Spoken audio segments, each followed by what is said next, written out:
Assalamualaikum warahmatullahi wabarakatuh. Salam jumpa mahasiswa-mahasiswi UT. Perkenalkan, nama saya Diki Dalson Eka Putra, SAPMAP. Saya berasal dari Unpad dan saat ini kita akan membahas seluruh keseluruhan tahap tutorial online pada mata kuliah Manajemen Pelayanan Publik mulai dari sesi 1 sampai sesi 8. Videonya dibuat sebagai bahan evaluasi ketika tahun kemarin banyak dari mahasiswa yang tidak lulus pada mata kuliah ini. Dan semoga video ini bisa membantu teman-teman mahasiswa untuk mengerjakan tugasnya lebih baik lagi dan mempersiapkan tugasnya lebih lengkap lagi.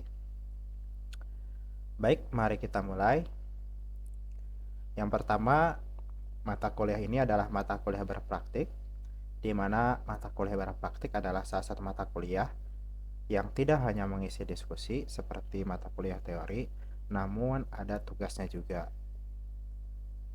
Dan ada satu mata kuliah lain yaitu praktik.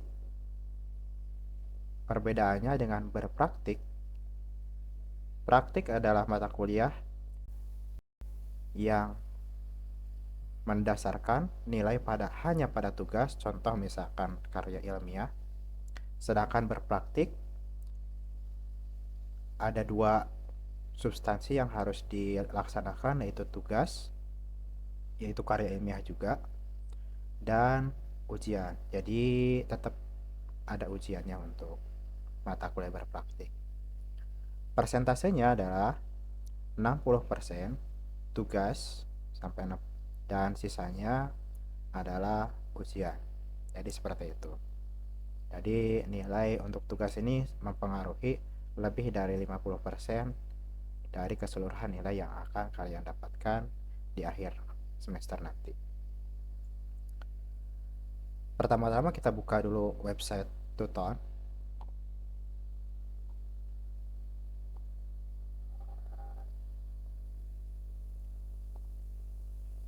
Kita masuk ke pendahuluan.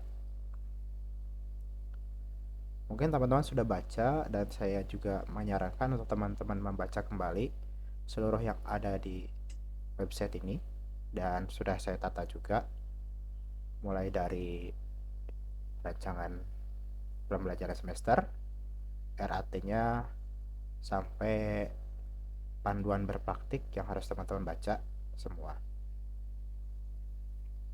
Kita buka dulu langsung ke RAT ya.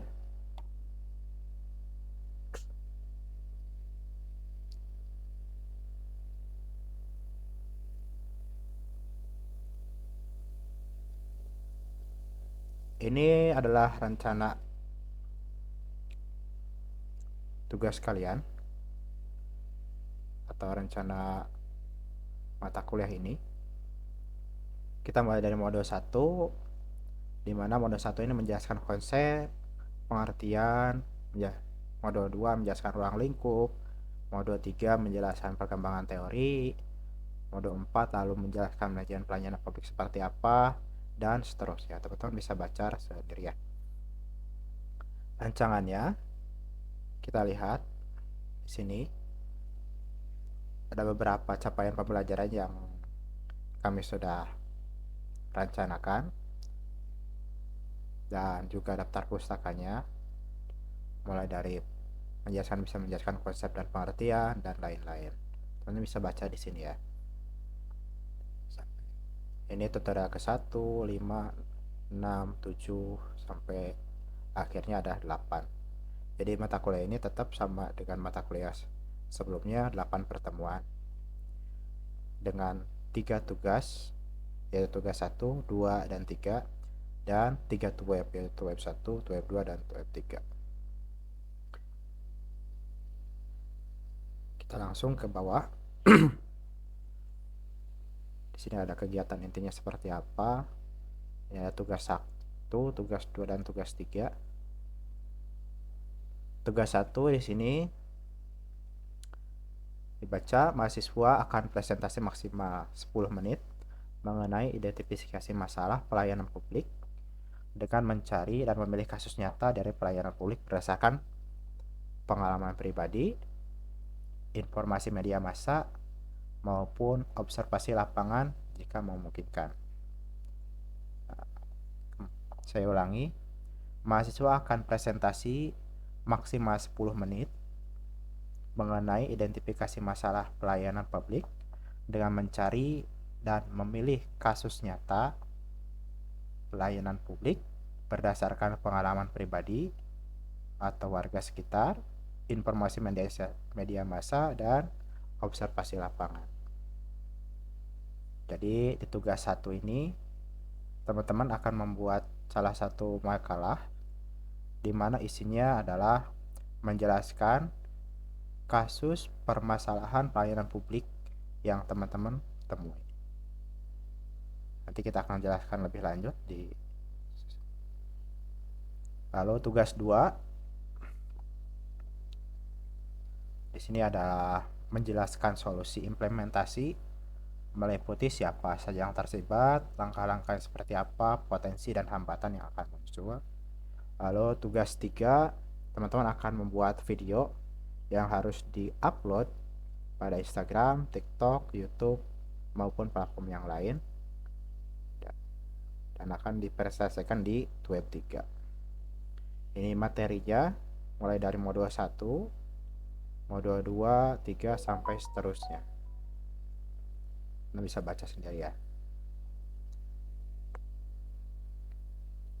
Nah, ini kisi-kisi tugasnya.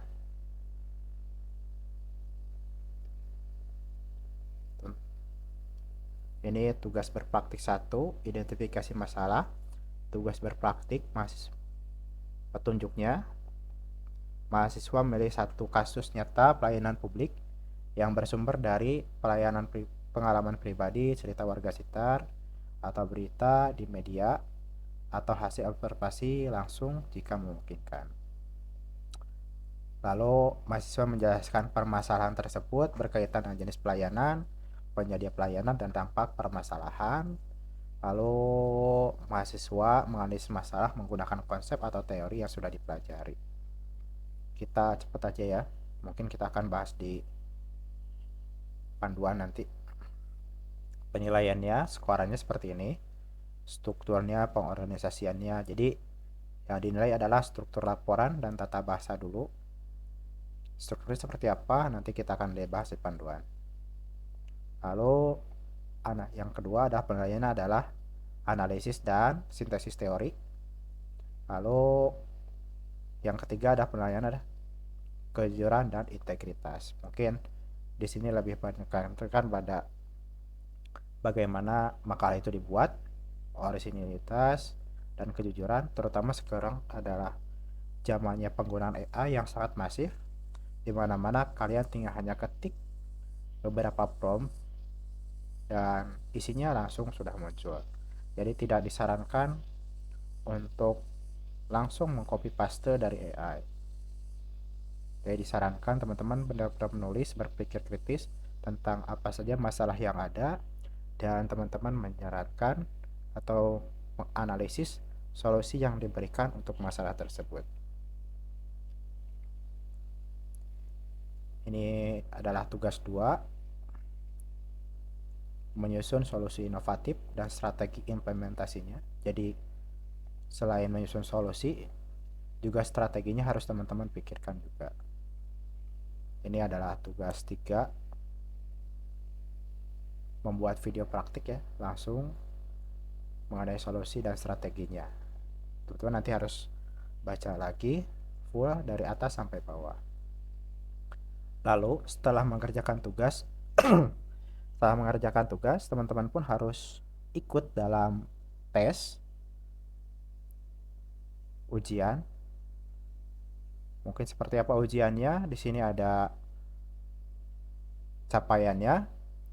Jadi ujiannya mungkin nanti pemahaman tentang konsep pelayanan publik ada nomor 1, lalu kegiatan belajar 2 ada nomor 2, dan seterusnya. Contoh misalkan perkembangan teori birokrasi, mungkin nanti ada soal tentang apa itu administratif model yang akan ada muncul di soal nomor 7. Lalu kegiatan belajar 2 teori power block model akan muncul di soal nomor 8. Ini adalah kisi-kisi soal yang teman-teman harus pelajari juga dan akan muncul di ujian nanti. Oke ya. Sini ada hitungannya juga dan setelahnya.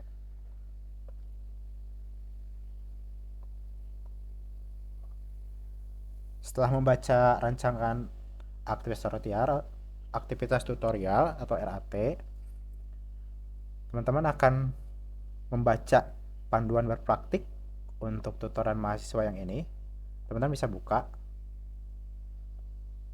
Oh, saya udah terdownload ternyata. Download dokumen. Ini panduannya. Panduan berpraktik manajemen pelayanan publik. Teman-teman wajib membaca panduan yang ada di sini dari awal sampai akhir. Wajib ya. Karena nanti penulisan semua akan ada di sini. Kita langsung lewat aja ke skema. Ini pra adalah pendahuluan. Kemarin mungkin sudah lewat ya. Lalu sekarang udah masuk sesi 1 dan sesi 2. Ada diskusi dan diskusi. Setiap minggu pasti ada diskusinya. Lalu masuk nanti di sesi 3, teman-teman akan mulai mengupload tugas, yaitu tugas 1 tentang permasalahan. Terus masuk presentasi di web 2. Lalu di sesi 5 ada tugas 2.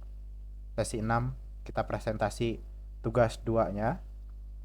Lalu sesi 7 masuk ke tugas 3 yaitu pembuatan video dan presentasi pembuatan video. Oke ya. Jadi skemanya seperti ini, teman-teman bisa baca di panduan. Ini juga ada tugas-tugasnya. Sesi 3 identifikasi masalah.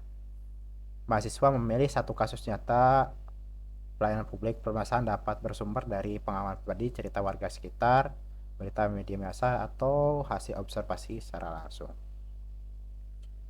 Laporan diunggah pada kolom tugas yang disediakan pada sesi 3 tutorial.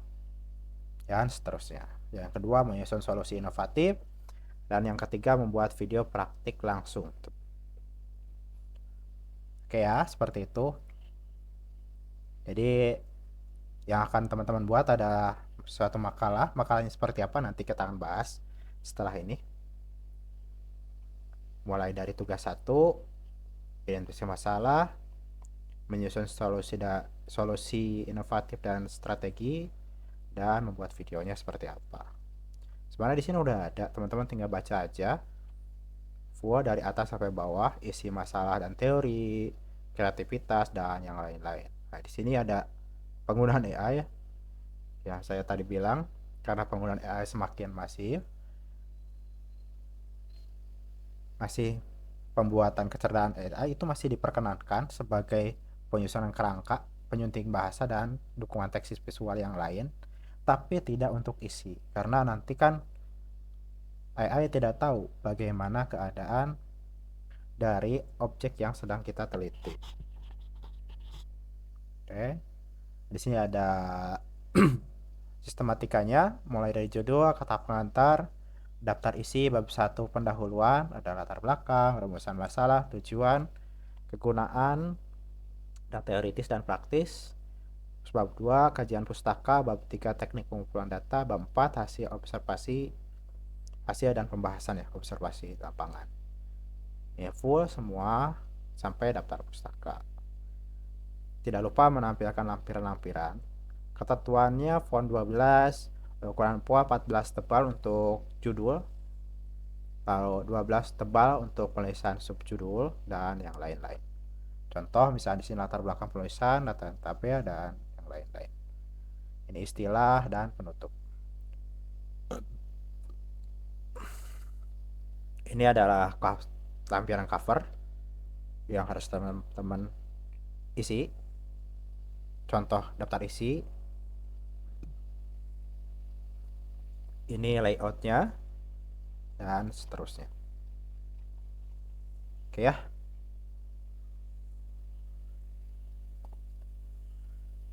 Jadi sekali lagi, jangan lupa teman-teman untuk membaca kembali keseluruhan materi mulai dari pendahuluan, mulai dari RAT sampai panduan. Oke. Kita masuk sesi 1. Sesi 1 sebetulnya teman-teman cukup mengisi diskusi. Mungkin sudah banyak diskusi yang masuk ya di sini. Dan belum sempat saya nilai juga. Dan jadi setiap minggu teman-teman harus mengisi diskusi. Nanti akan saya berikan feedback setiap minggunya. Namun nilai utama dari mata kuliah ini adalah kembali lagi ke laporan.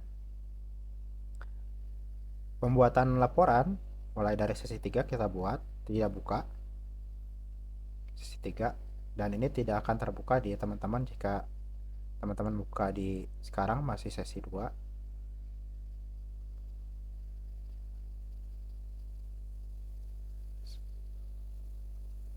Di sini ada diskusi 3 dan tugas 1.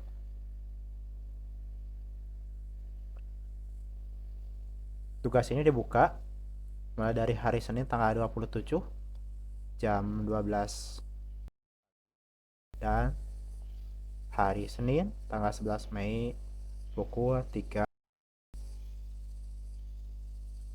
Kalian bisa screenshot ini tugas berpraktiknya supaya teman-teman bisa mulai menyicil sedikit-sedikit untuk pengerjaan makalahnya.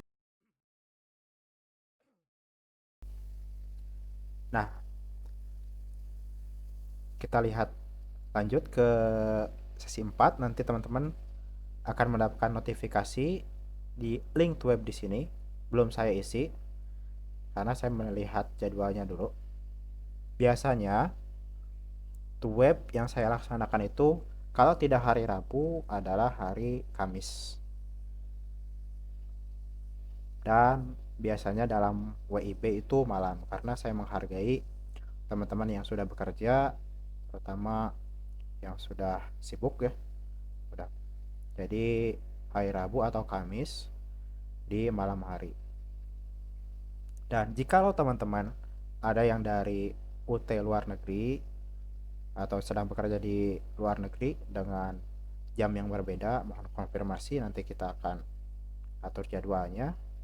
Dan kemarin pun ada dari UT Singapura, beliau sedang bekerja di Singapura, dan ada juga dari Jepang juga kemarin, dan mengikuti tuton dengan waktu yang saya tentukan, meskipun mungkin mereka sudah lebih malam ya. Nah, nanti bisa saya dahulukan untuk presentasinya di depan atau pertama kali. Ya gitu ya. Nanti teman-teman kalau misalkan ketika jadwal web, tinggal buka sesi 4, scroll paling bawah, ada link to web. Tuh ya. Oke. Kita masuk ke teknis ya.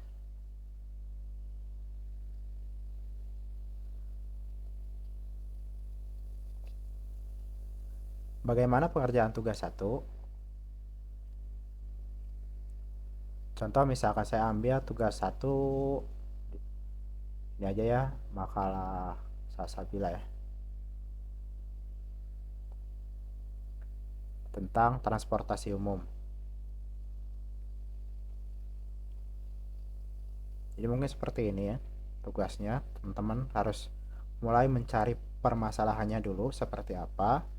Jadi banyak sekali permasalahan di pelayanan publik. Contoh misalkan kemarin di mahasiswa saya tuh ini tentang transportasi publik. Nanti tentang transportasi publik seperti apa, masalah-masalahnya ungkapkan.